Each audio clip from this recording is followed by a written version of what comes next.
Okay.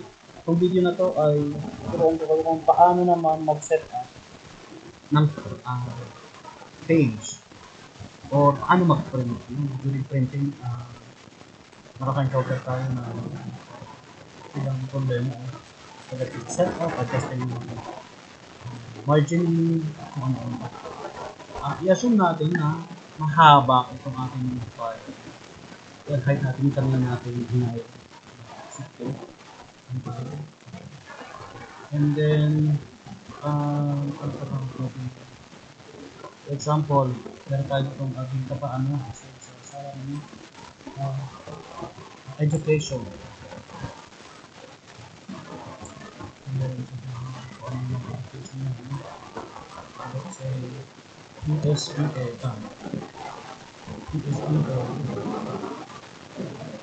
PSPFN, tapos meron siyang macro ng A,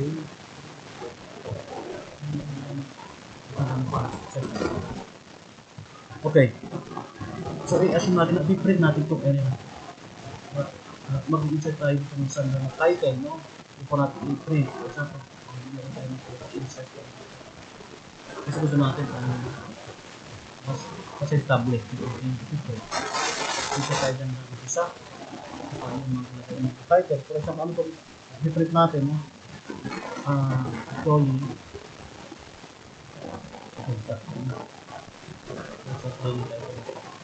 kasi natin na yung okay. Ngayon, kung i-print nyo siya, file, print, kung nakakonect yung inyong computer sa printer, select nyo lang kung anong printer. Tapos kung ano ginagamit, i-check ko sa company, kung kapitan nyo naman yung active. Kung hindi pa yan install,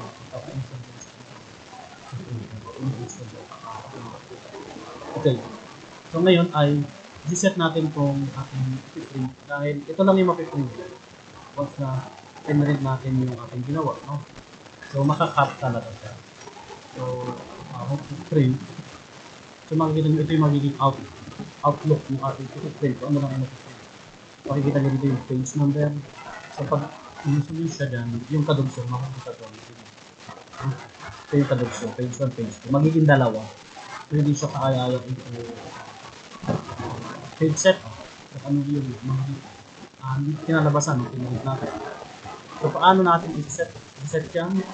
Ang gagawin natin, kukunin natin yung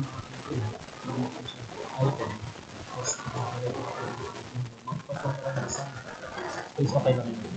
And then dito sa page layout, print area, i-set natin, nakaset yung ating set print area natin. Kapag naka-print set of area natin, kung i-print natin, hindi natin set ng bago, mapapansin nyo hindi pa yan, hindi ba makikita. But then dito sa page setup, set up nyo siya, page setup, i-fit to 1 nyo siya. Kapag i-fit to 1 nyo siya, i-fit niya into 1 page kung anong lahat ng setup at page nyo. Makikita nyo lahat na yan. Kung gusto niyo naman siya ng pahalang, no? Setup, in case na gusto siya ng pahalang sa landscape, setup, portrait, kung portrait landscape, okay. And then pwede nyo siyang i-print. Alam ko yung mga third year ay nilipid nyo sa akin mga video. So ito na yun. Okay. So mag-print na lang. Okay. Kung may mga katanungan kayo, pwede kayo